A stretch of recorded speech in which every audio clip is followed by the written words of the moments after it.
Feed. Written and narrated by Dr. Bob. Dale woke up starving again. The bedroom was nearly pitch black. Only moonlight illuminated the curtain across the room from him. He clutched his belly tightly and drew up in the customary fetal position. The pangs hadn't started yet, but the whirling sensation in his gut had. The first jolt of pain ran through his belly like abdominal muscles cramping post-workout. He rolled over the edge of the bed and desperately ran his hand around the floor, hoping to find anything.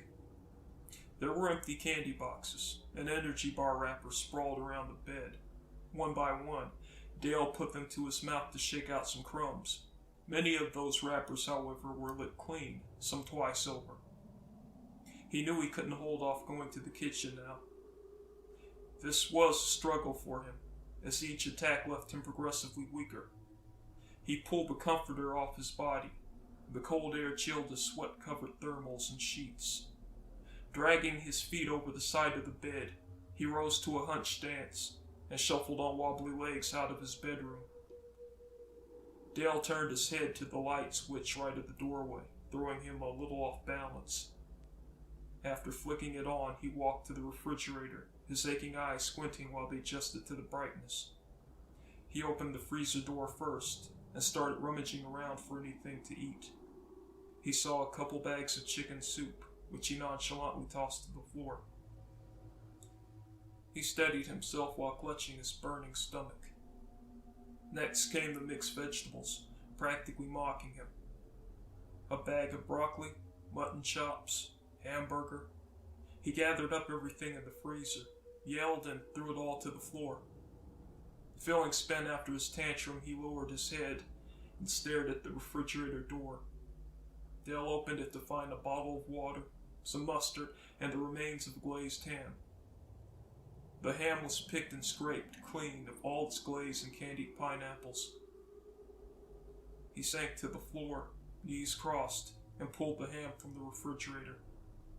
He sat it in his lap, turned it around and upside down, looking for a patch he might have overlooked in his haste. Sugar was the only thing he knew that could satisfy the hunger and belly aches, but there were no more sweets. The last time he failed to find something good, the pain caused him to gnaw a hole in the tip of his tongue. He looked at the ham and thought of how sweet it tasted.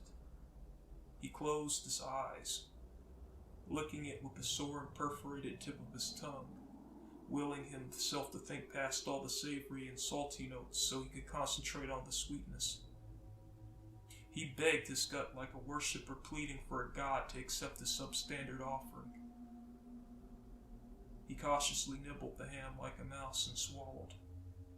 1 bite, 2 bites, 3 bites, and his belly did not protest.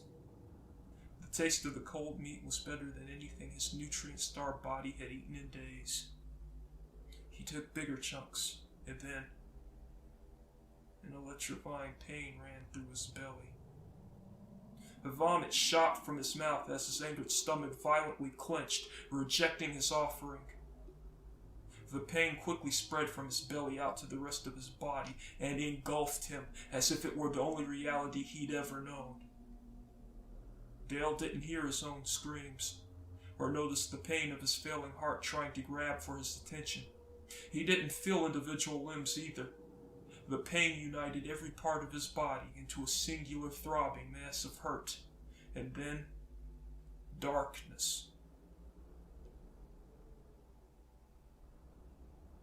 Melting snow sloughed off the cabin's windows, letting through the morning sunlight. Dale's expired body laid rigid on the kitchen floor since the previous night. His bloodshot eyes stared up at the ceiling with a look of shock, jaw slacked in a permanent silent wail. Several wiggling shapes moved from in between his buttocks.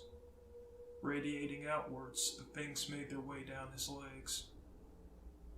Cold, fresh air seeping from under the kitchen door drew the worms outside. Their slicked-over forms undulated and wiggled, casting off the remaining specks of fecal matter and blood they had been caked in after being birthed from Dale's rectum.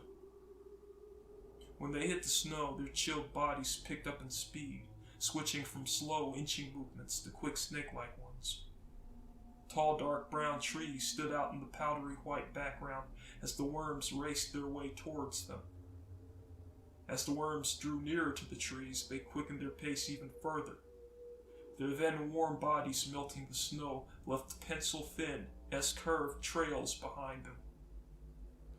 The first one that reached the tree corkscrewed its way up and around the trunk, pausing when it reached the base of the first limb it came to. It crawled out on the limb until instinct stopped it. From there, it hooked its tail over the edge of the branch and lowered the rest of its body to dangle. While the rest of its kin were still winding their way up the trees, its body started to violently shake like a limp spaghetti noodle. Bright red bands started to form down the length of its sickly white body. Pinhead-sized pores opened up and released a clear honey-like fluid. Within minutes, the worm was dead, and the substance it was coated in was hardening in the cool air. Dale's old friend Matt arrived from town a day later to check up on him. He attempted to meet him 3 days before, but the snowstorm halted travel to many areas and made communication spotty at best. The salt trucks had just cleared enough of the main road to allow Matt to traverse the remaining distance to Dale's cabin.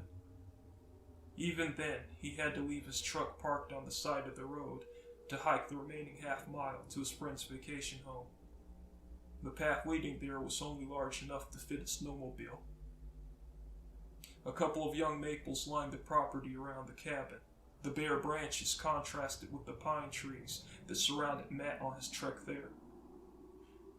From the corner of his eye, they caught his attention. He grabbed one from off a low-hanging maple branch. Candy cane. Matt chuckled. In addition to his love of solitude, Dale enjoyed a Spartan environment on vacation. It gave him a sense of being an outdoorsman, no distractions between him and nature. So the irony wasn't lost on Matt that his rugged friend would cover the trees in something so crass and commercial as Christmas decor. He stared at the candy cane's banded instead of striped red and white colors and felt the odd bumpy texture. Matt chuckled again. But at the thought of his friend making an exception for anything sold in an LL Bean catalog. Man canes, Matt laughed. Hewn and hand-sculpted by the rusty axe of a lumberjack living an austere existence in the wilds of Alaska, venturing to a remote trading outpost once a year on a moose-drawn sleigh. Matt lifted the cane and took a bite. The candy cane was sweet and minty, but with a hint of pine. Like the pine needle tea Dale drank religiously. He also noticed the candy cane wasn't completely hard. It had a soft and chewy, but not unpleasant center. He grabbed a couple more from the tree for himself and his son. Matt walked the rest of the way to the cabin, sorting through his keychain for the front and back spares. He pulled out the spare for the front door and stuck it in the lock. Dale hadn't greeted him, so Matt knew he hadn't seen him approach. The prankster in Matt couldn't resist the opportunity to catch Dale off guard and scare him senseless. He clicked the lock and entered.